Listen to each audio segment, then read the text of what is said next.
Hello बच्चों, मैं हूं Ashish and I welcome you in our प्यारा सा चैनल फिनिक्स क्लासेस। ठीक है, एंड सबसे पहले सॉरी फॉर येस्टरडे कि कल हमारा वीडियो नहीं आ पाया बिकॉज मैं थोड़ा सा मतलब टेक्निकली थोड़ा सा सही नहीं था, फिजिकली फिट नहीं था, तो इस वजह से कल हमारी रिकॉर्डिंग नहीं हो पाई। बट आज हम कर रहे हैं, तो आज क्लास हो रही है, तो पढ़िए। और बात करते हैं, तो मान लीजिए कल हमने एवरेज स्पीड ख़त्म कर दी थी, है ना। तो एवरेज स्पीड हमारी हो गई थी और स्पीड भी लगभग मतलब हो ही गई है।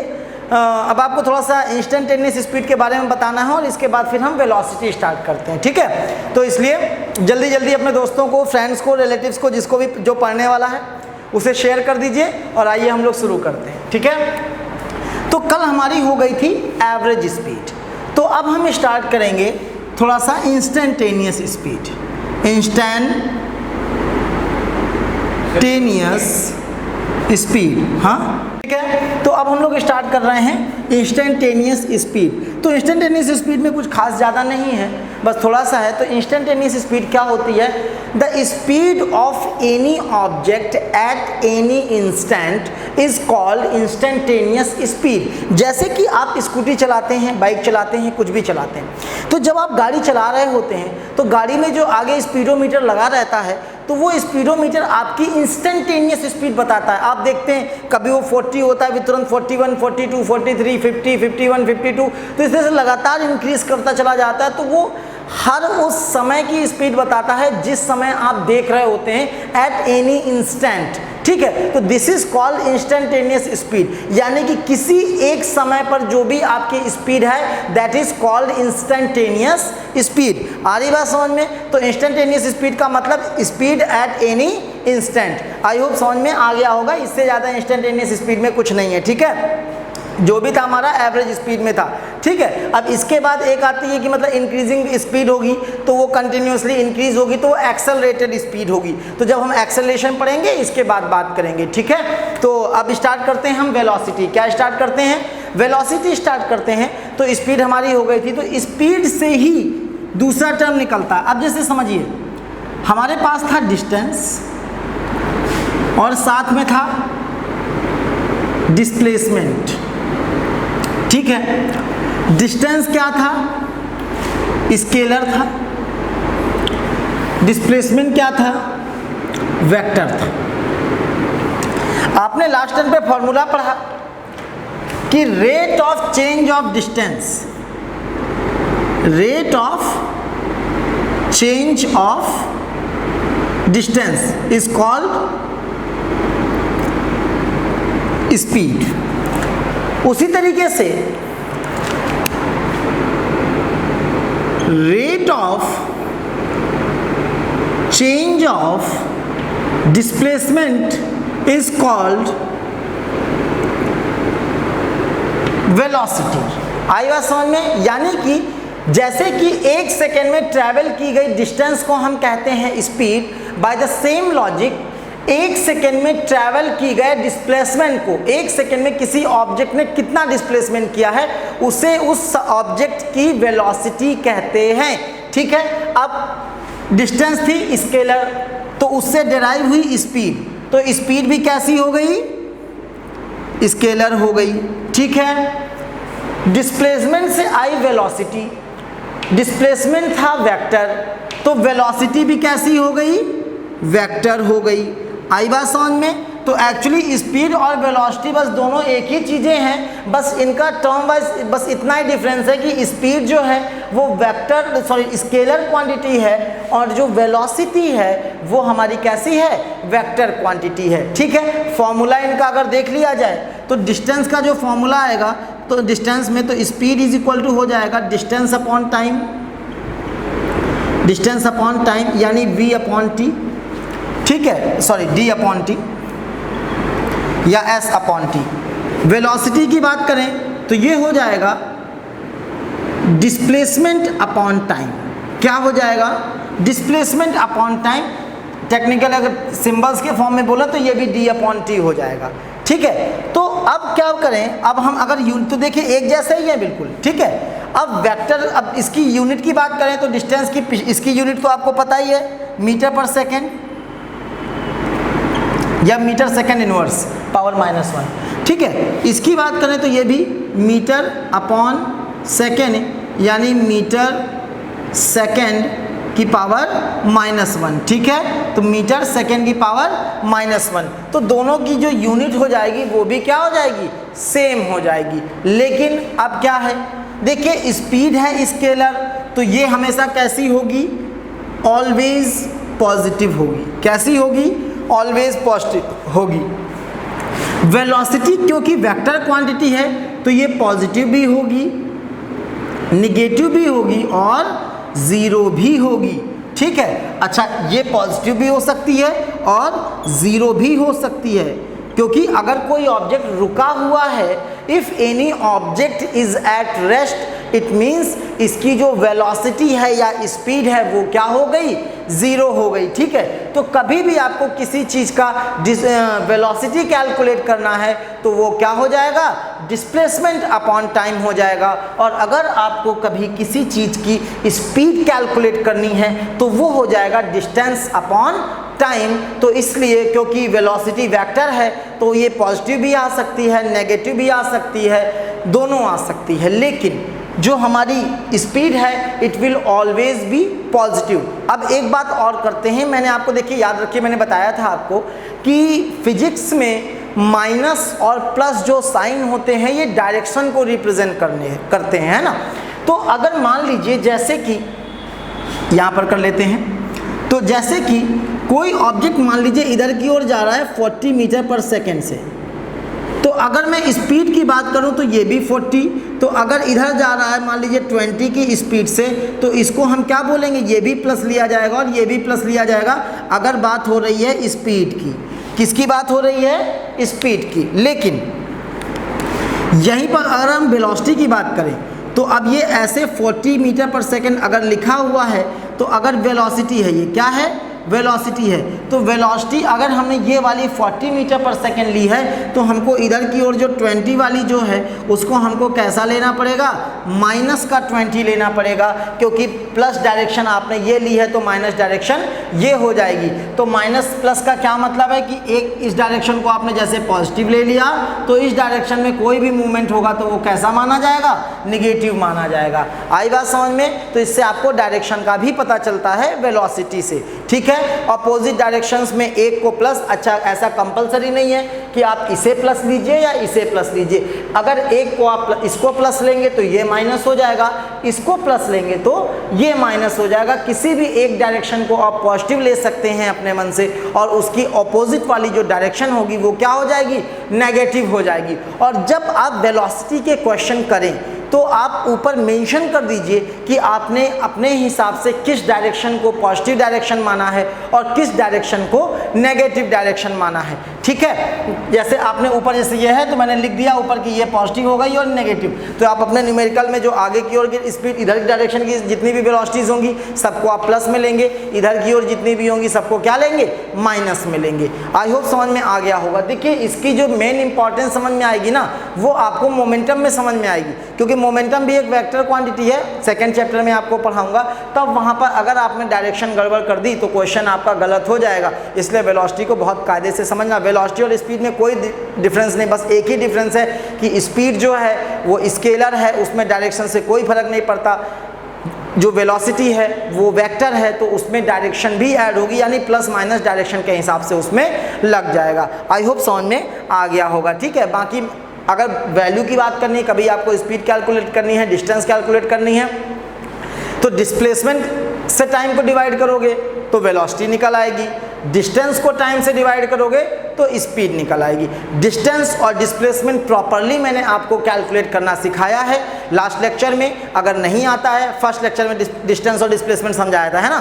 तो डिस्क्रिप्शन बॉक्स में ऐड है लिंक, तो आप वहाँ पर जाइए, वहाँ से फर्स्ट लेक्चर देख लीजिए, तो डिस्प्लेसमेंट का पूरा कैलकुलेशन आपको समझ में आ जाएगा, ठीक है। आइए थोड़ा सा अगर समझते हैं, और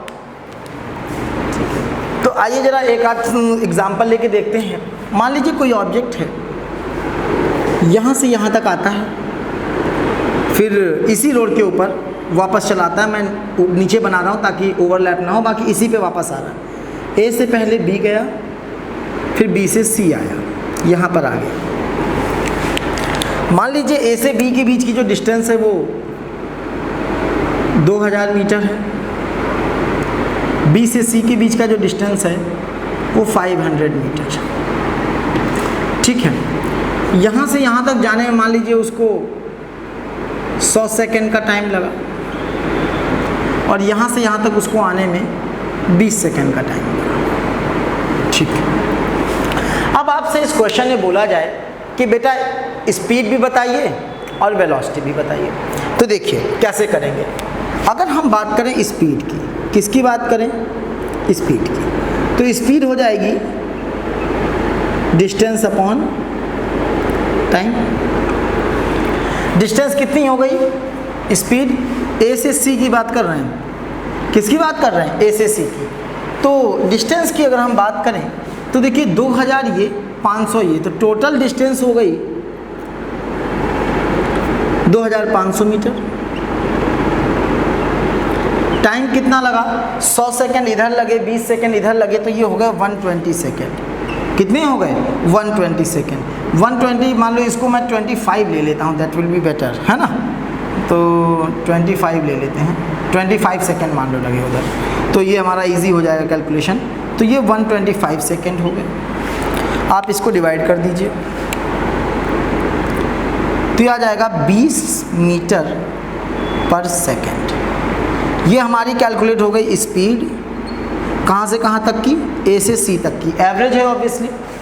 ठीक है, अब हम बात करें अगर वेलोसिटी की, किसकी बात करें? वेलोसिटी की। तो वेलोसिटी क्या हो जाएगा? Displacement upon time. तो अब डिस्प्लेसमेंट अगर आप देखें तो ए से बी तक, फिर बी से सी तक, तो अगर ये प्लस में लिया है तो हमको ये कैसा लेना पड़ेगा?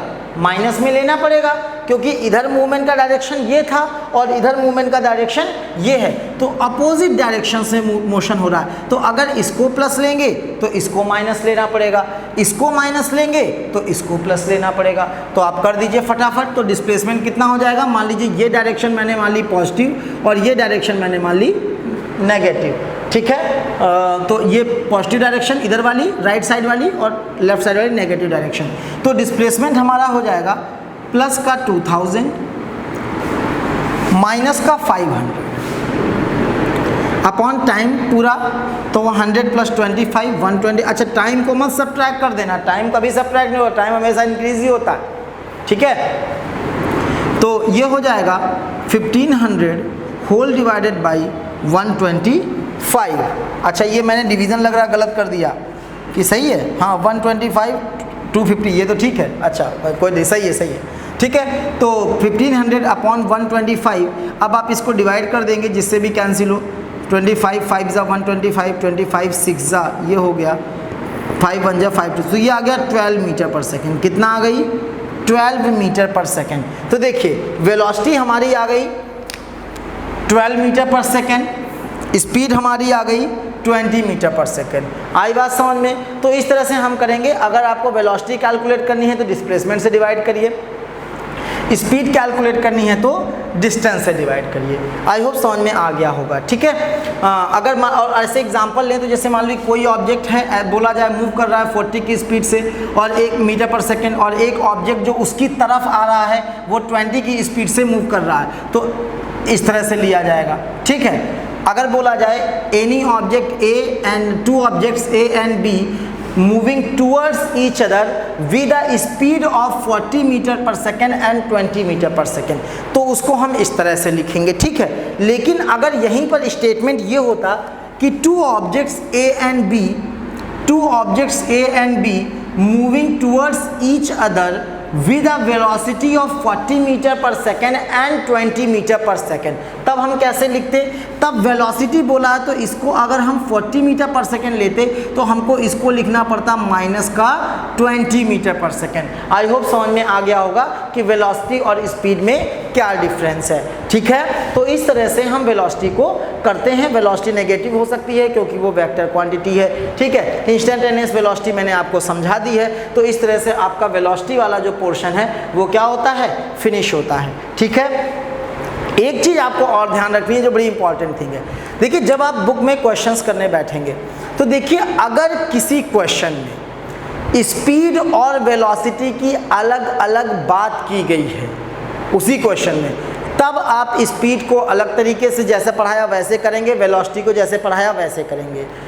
लेकिन अगर एक जनरल क्वेश्चन है वहाँ पर स्पीड और वेलोसिटी के बारे में सेपरेटली बात नहीं की गई है तो तुमको स्पीड और वेलोसिटी को दोनों की एक ही मान के करना है, तभी आंसर मैच करेगा, अदरवाइज आंसर मैच नहीं करेगा। क्योंकि बुक्स में नॉर्मली ऐसे रैंडमली दे देते तो उसमें मतलब टेक्निकली ऐसा होता है कहीं ना कहीं कि स्पीड और वेलोसिटी सेम ही बैठती है, तो वहाँ पर कुछ नहीं बोलेंगे। तो जहाँ पर न्यूमेरिकल में स्पीड और वेलोसिटी की सेपरेट बात ना की जा रही हो वहाँ पर नॉर्मली स्पीड के हिसाब से क्वेश्चन लगा दीजिए, कोई दिक्कत नहीं आएगी। लेकिन जिस क्वेश्चन में स्पीड और वेलोसिटी दोनों की सेपरेटली बात हो रही है उसमें दोनों में तब आप इंडिविजुअल ध्यान देते हुए सही से सॉल्व करिए उसको। आई बात समझ में? तो इसके साथ ही हमारा वेलोसिटी फिनिश होती है और आगे बढ़ते हैं। ठीक है, ठीक है। तो हमें दो टर्म्स की और बात करनी वेलोसिटी में, एक होती है यूनिफॉर्म वेलोसिटी और एक होती है नॉन यूनिफॉर्म वेलोसिटी, या स्पीड भी बोल सकते हैं आप। ठीक है, तो यूनिफॉर्म और नॉन यूनिफॉर्म में क्या डिफरेंस है? देखिए, तो यूनिफॉर्म क्या है? यूनिफॉर्म का मतलब है कांस्टेंट और नॉन यूनिफॉर्म का मतलब है वेरिएबल यानी कि चेंजिंग, जो कंटिन्यूसली क्या हो रही हो, चेंज हो रही हो। चेंज से मतलब इंक्रीज से भी और डिक्रीज से भी, जरूरी नहीं कि चेंज का मतलब बढ़ रही हो या घट ही रही हो। चेंज का मतलब वो बढ़ भी सकती है और घट भी सकती है। आई बात समझ में? तो अब और देखें तो कांस्टेंट, यानी कि अगर कांस्टेंट की बात करें तो इसका मतलब है एक्सेलरेशन इक्वल टू 0 और इसका मतलब है एक्सेलरेशन होगा। क्या होगा? एक्सेलरेशन होगा। एक ऐसा मोशन जिसमें एक्सेलरेशन हो, वो ऐसी वेलोसिटी जिसमें एक्सेलरेशन हो, यानी कि वो लगातार वेलोसिटी चेंज हो रही है, यानी इंक्रीज कर रही है या डिक्रीज कर रही है, तो उसको बोलते हैं यूनिफॉर्म। मतलब एक्सेलरेशन हो अगर तो उसको बोलते हैं नॉन यूनिफॉर्म। ठीक है, और अगर एक्सेलरेशन 0 हो यानी कांस्टेंट चल रही, लगातार 10 की स्पीड है तो 10 से चले जा रही, 20 की स्पीड तो 20 से चले जा रही, 30 की स्पीड है तो 30 से चले जा रही है, तो इसका मतलब हो गया कि कैसी हो गई? यूनिफॉर्म वेलोसिटी हो गई, या स्पीड है तो यूनिफॉर्म स्पीड हो गई। अगर हम बात करें नॉन यूनिफॉर्म की तो वही 10, 12, 13, 14, 15 इस तरह से लगातार आपकी स्पीड बढ़ती जा रही है, या आप ब्रेक लगा रहे हो तो 50, 45, 40, 39, 38, है ना, 30, 28, 20, तो इस तरह से डिक्रीज हो रही है लगातार, तब भी वो चेंज हो रही है, तो उसको हम बोलते हैं नॉन यूनिफॉर्म वेलोसिटी। ठीक है, तो यूनिफॉर्म तो हमारा हो गया, वही एवरेज स्पीड जो है वो यूनिफॉर्म वेलोसिटी के लिए रहती है, यूनिफॉर्म स्पीड के लिए रहती है। जब नॉन यूनिफॉर्म होता है तब आती हैं इक्वेशंस ऑफ मोशन। क्या आती हैं? Equations of motion. तो उसके लिए सबसे पहले काम में आता है, अब जब नॉन यूनिफॉर्म है तो सबसे पहले आएगा उसमें एक्सेलरेशन। तो आइए एक्सेलरेशन को पढ़ते हैं और इसके बाद फिर आगे हम इक्वेशंस ऑफ मोशन को भी पढ़ेंगे, है ना। तो चलिए स्टार्ट करते हैं। ओके बच्चों, तो आइए एक्सेलरेशन की स्टार्ट करते हैं।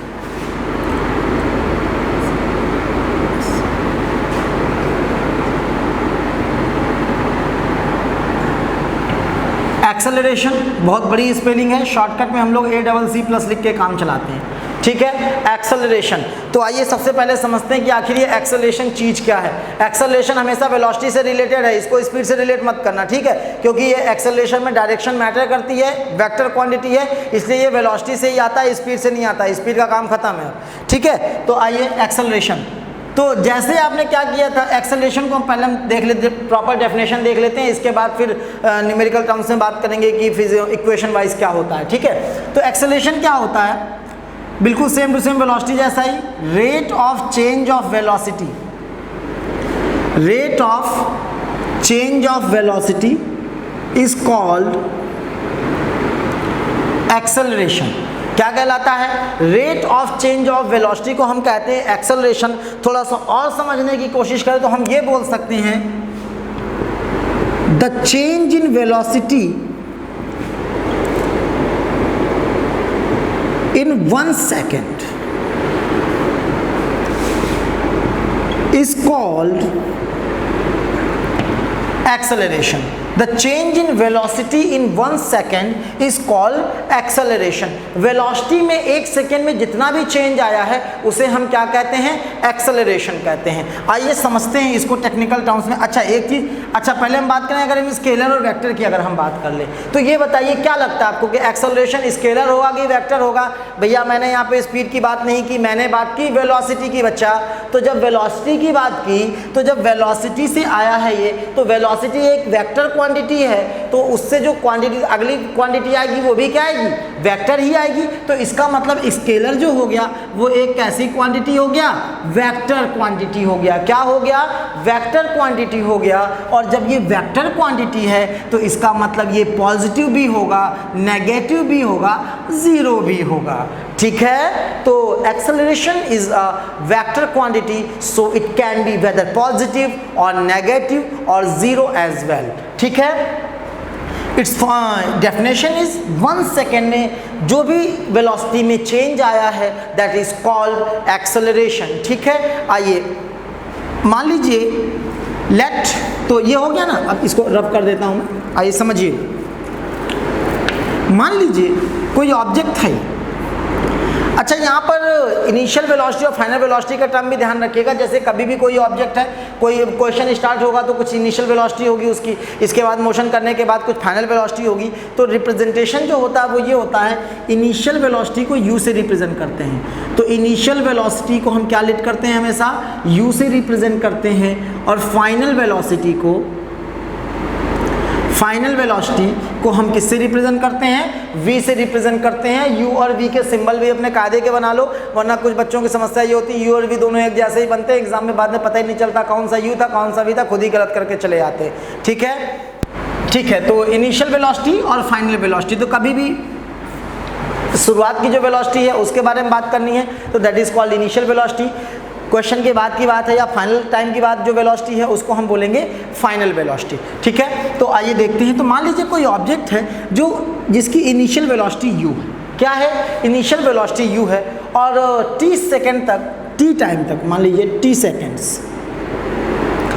सेकेंड तक वो मूव करता है और उसकी वेलोसिटी बदल कर क्या हो जाती है, v हो जाती है।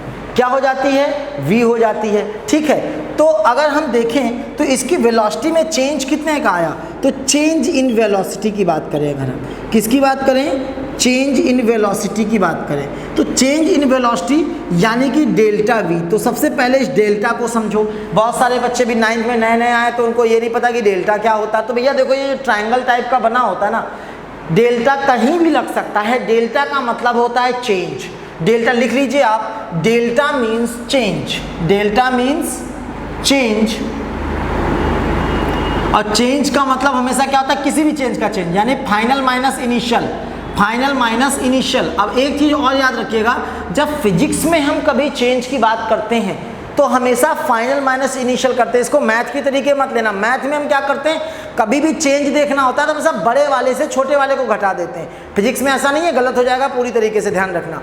फिजिक्स में हम क्या करते हैं, हमेशा फाइनल से इनिशियल को सबट्रैक्ट करते हैं। फर्क नहीं पड़ता कि शुरू वाली वैल्यू ज़्यादा है या बाद वाली वैल्यू ज़्यादा है, हम हमेशा फाइनल से इनिशियल को सबट्रैक्ट करेंगे, उसी को हम चेंज मानेंगे। अगर चेंज पॉजिटिव आता है तो इसका मतलब इंक्रीमेंट हुआ है, अगर चेंज निगेटिव आता है तो उससे हमको ये पता चल जाता है कि उसमें क्या हुआ है, डिक्रीमेंट हुआ है, यानी चीज़ में कमी आई है। अगर ये वेलोसिटी चेंज की बात होगी तो अगर डेल्टा भी आपने फाइनल माइनस इनिशियल किया तो पॉजिटिव चेंज आया, इसका मतलब वेलोसिटी में इंक्रीमेंट हुआ था। अगर मान लीजिए फाइनल वेलोसिटी से इनिशियल वेलोसिटी को आपने सब्ट्रैक्ट किया, अगर फाइनल वेलोसिटी छोटी मतलब कम थी और इनिशियल वेलोसिटी ज़्यादा थी, तो जब सब्ट्रैक्ट करेंगे फाइनल से इनिशियल तो नेगेटिव आएगा। तो नेगेटिव से हमको ये पता चल जाएगा कि वेलोसिटी क्या हुई है, डिक्रीज हुई है। तो इसलिए आप हमेशा फाइनल से इनिशियल करेंगे। चेंज को, किसी भी चेंज को देखना हो, चाहे वो एक्सेलरेशन का चेंज हो, वेलोसिटी का चेंज हो, टाइम का चेंज हो, कोई भी चेंज हो, you will always take final minus initial. And if the change is positive it means उस फिजिकल क्वांटिटी में इंक्रीमेंट हुआ है, and if the change is negative it means कि उस फिजिकल क्वांटिटी में क्या हुआ है, डिक्रीमेंट हुआ है, वो उसकी जो वैल्यू है वो क्या हुई है, डिक्रीज हुई है। ठीक है, तो यहाँ पर आप कभी भी डेल्टा आ जाए तो डेल्टा का मतलब होता है चेंज, यानी फाइनल माइनस इनिशियल। अब वो डेल्टा वी है तो वेलोसिटी में चेंज, डेल्टा टी है तो टाइम में चेंज, डेल्टा डी है तो टाइम, डेल्टा डी है तो डिस्टेंस या डिस्प्लेसमेंट जो भी है उसमें चेंज, डेल्टा एफ है तो यानी कि फोर्स में चेंज, डेल्टा लग के कुछ भी आ जाए, डेल्टा एम यानी कि मास में चेंज। तो डेल्टा का मतलब होता है फाइनल माइनस इनिशियल, जो भी चीज़ बदल रही हो, ठीक है। तो आइए अब यहाँ पर करते हैं। तो डेल्टा वी मतलब, डेल्टा वी का मतलब change in velocity. Change in velocity आपको कैलकुलेट करना, तो फाइनल वेलोसिटी माइनस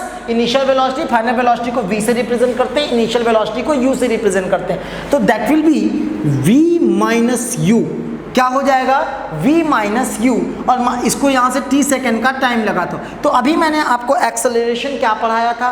एक्सेलरेशन मैंने आपको पढ़ाया था कि 1 सेकेंड में वेलोसिटी में जितना भी चेंज आता है उसको हम कहते हैं एक्सेलरेशन, यानी कि rate of change of velocity is called acceleration. जैसे आप मार्केट जाते हैं तो आप जब रेट पूछते हैं तो रेट का क्या मतलब होता है? जब आपने पूछा भैया आलू क्या रेट है, तो आलू क्या रेट है, तो आप वो यही बोलता है ना कि 10 रुपये किलो है, 20 रुपये किलो, या ये बोलता है कि भैया 350 रुपए का 30.5 किलो है।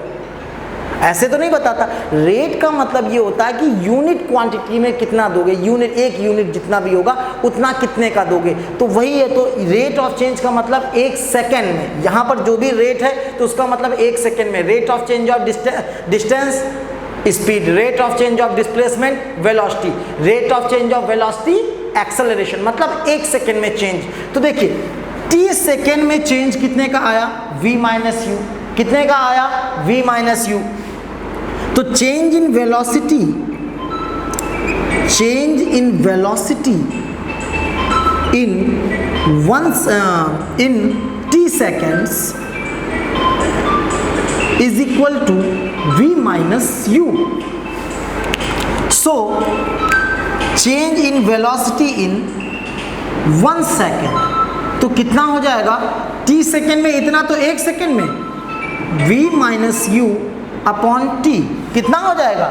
v minus u upon T. तो 1 सेकेंड में वेलोसिटी में इतना चेंज आया। 1 सेकेंड में वेलोसिटी में जो भी चेंज आता है उसे हम क्या कहते हैं? एक्सेलरेशन कहते हैं। तो इसका मतलब यही क्या हो गया? एक्सेलरेशन हो गया। And acceleration is represented by small a, ठीक है। तो v minus u upon t is equal to क्या हो गया? a हो गया। तो यहाँ से आपको अपने एक्सेलरेशन का फॉर्मूला मिल जाता है v minus u upon T, या आप इसे लिख सकते हैं delta v upon delta T, change in velocity upon change in time, या इसे आप लिख सकते हैं फाइनल वेलोसिटी माइनस इनिशियल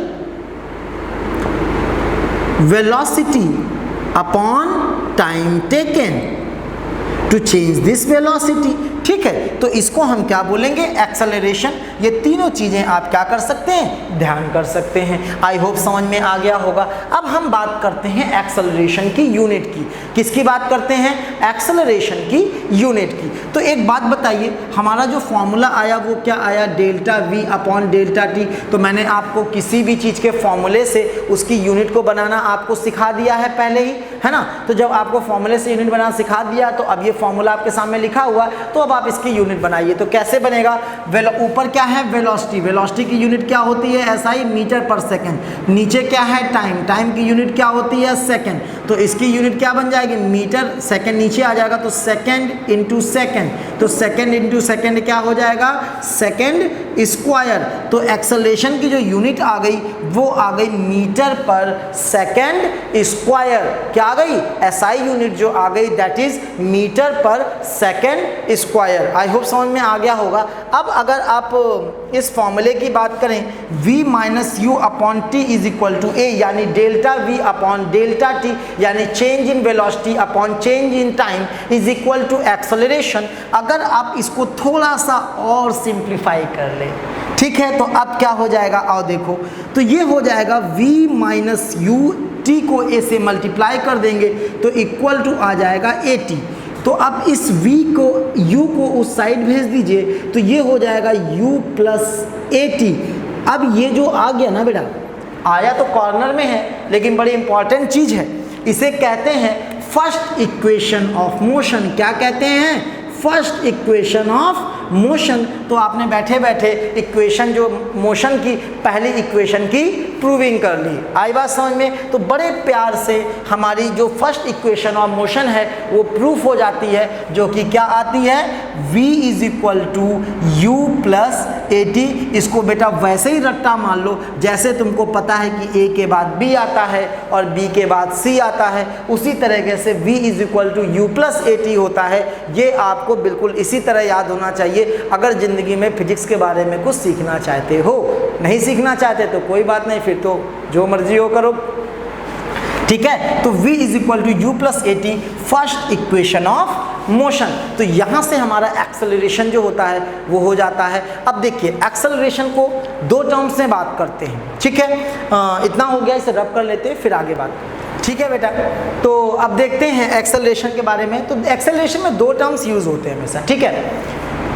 एक लोग यूज करते हैं एक्सेलरेशन और दूसरा यूज करते हैं रिटार्डेशन, ठीक है। तो मैं अगर कहूँ तो देखो रिटार्डेशन जैसी कोई चीज़ दुनिया में, फिजिक्स की दुनिया में नहीं होती। बुक्स में भी लिख देते हैं कई जगह पे, लेकिन रिटार्डेशन जैसा कुछ स्पेशल नहीं। रिटार्डेशन ज़बरदस्ती का नाम है, कोई मतलब नहीं रिटार्डेशन का यार। एक्सेलरेशन एक वेक्टर क्वांटिटी है, इतनी बात समझ में आ रही है। इफ़ एक्सेलरेशन इज पॉजिटिव, कैसा हो, पॉजिटिव हो, तो उसे लोग एक्सेलरेशन कहते हैं। और अगर एक्सेलरेशन क्या आ जाता है, निगेटिव आ जाता है, यानी कि वेलोसिटी डिक्रीज हो रही होगी तभी नेगेटिव होगा, तो उसको लोग ज़बरदस्ती का रिटार्डेशन बोलने लगते हैं। But retardation is nothing, it is just negative acceleration का एक एग्जाम्पल है। क्योंकि एक्सेलरेशन जो है वो एक वेक्टर क्वांटिटी है, तो उसके लिए अलग से कुछ लिखने की ज़रूरत नहीं है, वो प्लस भी होगी और माइनस भी होगी। तो एक्सेलरेशन, पॉजिटिव एक्सेलरेशन भी एक्सेलरेशन ही है, नेगेटिव एक्सेलरेशन ही भी एक्सेलरेशन ही है। पॉजिटिव एक्सेलरेशन का मतलब है वेलोसिटी इज इंक्रीजिंग। क्या मतलब है? अगर कभी भी चीज़ का एक्सेलरेशन पॉजिटिव हो, इसका मतलब क्या है, वेलोसिटी इज इंक्रीजिंग। अगर कभी भी निगेटिव एक्सेलरेशन है, इसका मतलब क्या हुआ, वेलोसिटी इज डिक्रीजिंग। आई बात समझ में? वेलोसिटी इज डिक्रीजिंग का मतलब क्या हुआ, इसका मतलब हुआ वेलोसिटी इज डिक्रीजिंग मतलब ब्रेक्स आर अप्लाइड। क्या? ब्रेक्स आर अप्लाइड, ठीक है। इतनी बात समझ में आ गई। और देखिए एक्सेलरेशन में, if motion is in the direction of force, acceleration कैसा होगा, पॉजिटिव होगा। कैसा होगा, पॉजिटिव होगा। If motion is opposite to the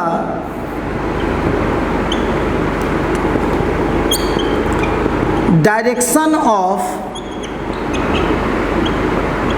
force applied, then the acceleration will be negative। आई बात समझ में? वेलोसिटी इंक्रीज हो रही है, पॉजिटिव एक्सेलरेशन, वेलोसिटी डिक्रीज हो रही है, नेगेटिव एक्सेलरेशन। अगर फोर्स जो है वो मोशन की डायरेक्शन, मतलब ऑब्जेक्ट भी ऐसे जा रहा है, फोर्स भी ऐसे लग रहा है, ठीक है, तो यानी पॉजिटिव एक्सेलरेशन होगा। अब पता चला ऑब्जेक्ट ऐसे जा रहा है, फोर्स ऐसे लगाया जा रहा है, तो कैसा होगा, निगेटिव एक्सेलरेशन। इसका एग्जांपल आप समझ सकते हो, अपनी गाड़ी से, आप गाड़ी में बैठे हुए हैं, आप इंजन एक्सेलरेटर ऐडते हैं, स्पीड बढ़ती है, फोर्स क्योंकि इंजन आगे की ओर लगाता है, आगे की ओर इंजन लगाता है तो स्पीड आगे की ओर बढ़ती चली जाती है, तो एक्सेलरेशन कैसा होगा, पॉजिटिव होगा, क्योंकि गाड़ी में इंजन आगे की ओर धक्का भी लगा रहा है और गाड़ी भी आगे जा रही है, तो ये हो गया पॉजिटिव एक्सेलरेशन। अब आपके आगे अचानक से ब्रेकर आ गया, आपने तुरंत एक्सेलरेटर छोड़ के ब्रेक्स दबाने शुरू कर दिए, तो जैसे आपने ब्रेक लगाए तो ब्रेक का जो फोर्स लगेगा वो पीछे की ओर लगेगा और गाड़ी आपकी तब भी आगे ही जाके रुकेगी। ये थोड़ा ना होता कि ब्रेक लगाए तो गाड़ी पीछे चली जाती है, वो बैक गियर होता है, ब्रेक नहीं होता है ना। तो ब्रेक जब आप लगाते हैं तो गाड़ी जाती आगे ही है, लेकिन थोड़ी देर बाद जाके रुक जाती है, यानी कि गाड़ी की जो स्पीड या वेलोसिटी है वो धीरे धीरे क्या हो जाती है, कम हो जाती है। तो स्पीड या वेलोसिटी क्यों कम हो गई कि अब की बार लग रहा था निगेटिव एक्सेलरेशन, क्योंकि फोर्स जो गाड़ी का मोशन है वो इस डायरेक्शन में है और जो फोर्स जो है वो क्या है, पीछे की ओर डायरेक्शन में है, तो ये ऑपोजिट डायरेक्शन में हो गया मोशन के, तो तब एक्सेलरेशन कैसा होगा, निगेटिव होगा। निगेटिव एक्सेलरेशन या व्हेन ब्रेक्स आर अप्लाइड या व्हेन वेलोसिटी इज डिक्रीजिंग, उस समय को हम बोलते हैं कभी कभी रिटार्डेशन भी बोलते हैं। क्या बोलते हैं, रिटार्डेशन भी बोलते हैं, लेकिन रिटार्डेशन कोई टेक्निकल टर्म नहीं है। There is positive and negative acceleration, retardation is the second name of negative acceleration. I hope clear हो गया होगा। तो इस तरह से हमारी एक्सेलरेशन की बात खत्म होती है, साथ में हमारा फर्स्ट इक्वेशन ऑफ मोशन की मैथमेटिकल प्रूविंग भी हमारी हो जाती है। और अगर आपको कोई न्यूमेरिकल करना है तो इसमें कोई न्यूमेरिकल, क्योंकि इस इक्वेशन, अब देखिए कभी भी किसी भी मोशन में जब एक्सेलरेशन आ जाता है तो फिर वहाँ इक्वेशंस ऑफ मोशन का इस्तेमाल होता है। ये क्लियर कट डिफरेंस समझ लीजिए, कोई कंफ्यूजन नहीं रहना चाहिए। आप अच्छे से पढ़ो यार, कोई कंफ्यूजन नहीं रहेगा, मैं गारंटी ले रहा हूँ, लिख के दे रहा हूँ। लेकिन पूरे लेक्चर प्रॉपरली बिना स्किप किए अच्छे से देखो। अगर रनिंग में देखोगे तो कुछ नहीं, एक एक वर्ड टू वर्ड समझिए, ठीक है। थोड़ा सा फास्ट फॉरवर्ड करना, वैसे मैं काफ़ी फास्ट फॉरवर्ड खुद पढ़ाता हूँ। अगर आप बहुत स्मार्ट हैं थोड़ा सा फास्ट फॉरवर्ड कर लो, 1.25 कर लो, लेकिन देखो पूरा, स्किप मत करो। स्किप करोगे तो फिर लफड़ा हो जाएगा, ठीक है। तो हम बात करते तो एक्सेलरेशन आपका पूरा इस तरह से कंप्लीट हो जाएगा।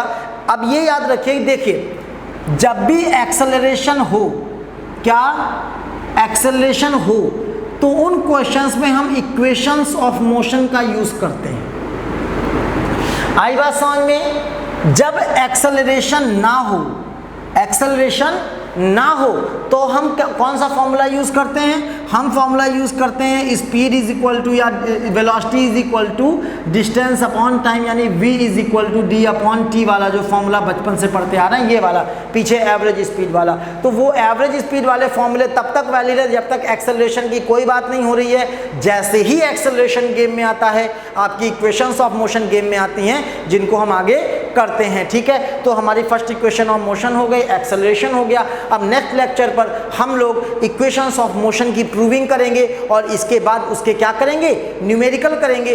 तो इसको देख लीजिए पूरा और हमें बताइए कि समझ में आया कि नहीं आया। कमेंट करो यार, लास्ट वाली वीडियो में व्यूज़ भी कम आए और कमेंट भी कम आए। तो क्या पढ़ नहीं रहे हो, क्या पढ़ाई छोड़ दी?